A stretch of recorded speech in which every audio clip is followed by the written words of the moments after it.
Hi friends, ये video मैं बना रहा हूँ कि हम जब कोई भी लिथियम आयन बैटरी पैक बनाते हैं तो उस टाइम पे जब भी हमारे को सेल्स को पैक को बनाना पड़ता है तो उस टाइम पे हम इस तरह का जो सेफ्टी कैप होता है वो अमूमन हमें अवेलेबल नहीं होता और हम उसके बिना ही बैटरी पैक बनाते हैं।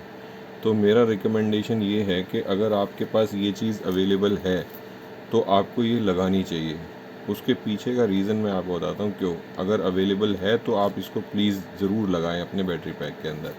इसका रीज़न मेन ये है कि जब भी आप किसी भी चीज़ से इसको सोल्डर करते हैं, अभी मैंने ये कॉपर वायर ले रखा है, अगर आपको ये नज़र आ रहा हो तो कॉपर वायर ले रखा है। इस कॉपर वायर से हम इसको सोल्डर करेंगे इस बैटरी पैक को।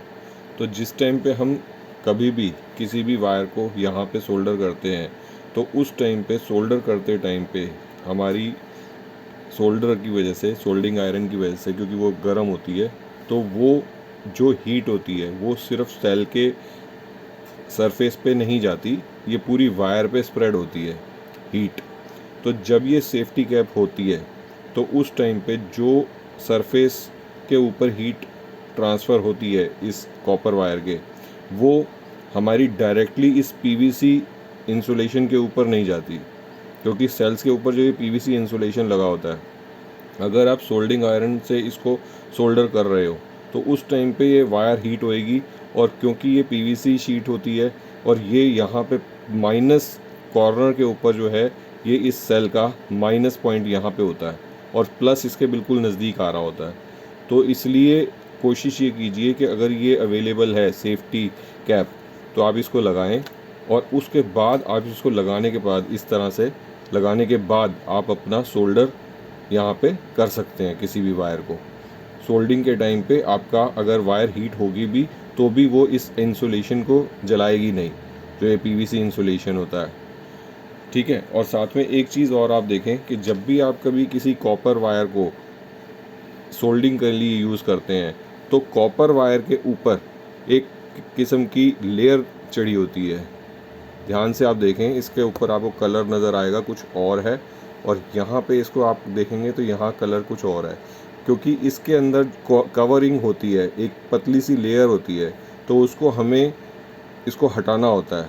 तो कोई भी वायर कटर आप लें, इस तरह का वायर कटर लेके, और उसके ऊपर से सोल्डिंग आयरन करने से पहले कॉपर वायर के ऊपर से इस तरीके से उसको रिमूव कर दें, कोटिंग को। इसको रिमूव करने के बाद जब आप सोल्डर करेंगे तो आपका जो प्रॉपर कनेक्शन है वो बनेगा।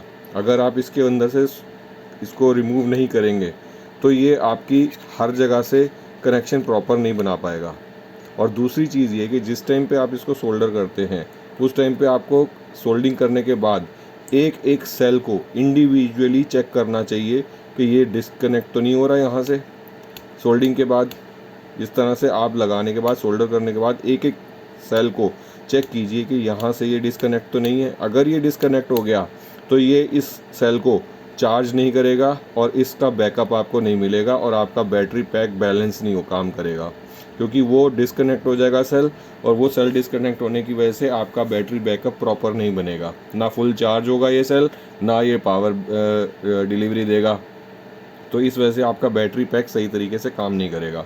तो इसलिए आपको जब भी सोल्डर करना है तो एक एक सेल को कनेक्ट करने के बाद इसको चेक करना है कि ये कहीं डिस्कनेक्ट तो नहीं हो रहा यहाँ से। ये वीडियो में इतना ही था। होप आपको ये हेल्पफुल रहेगा। थैंक्स।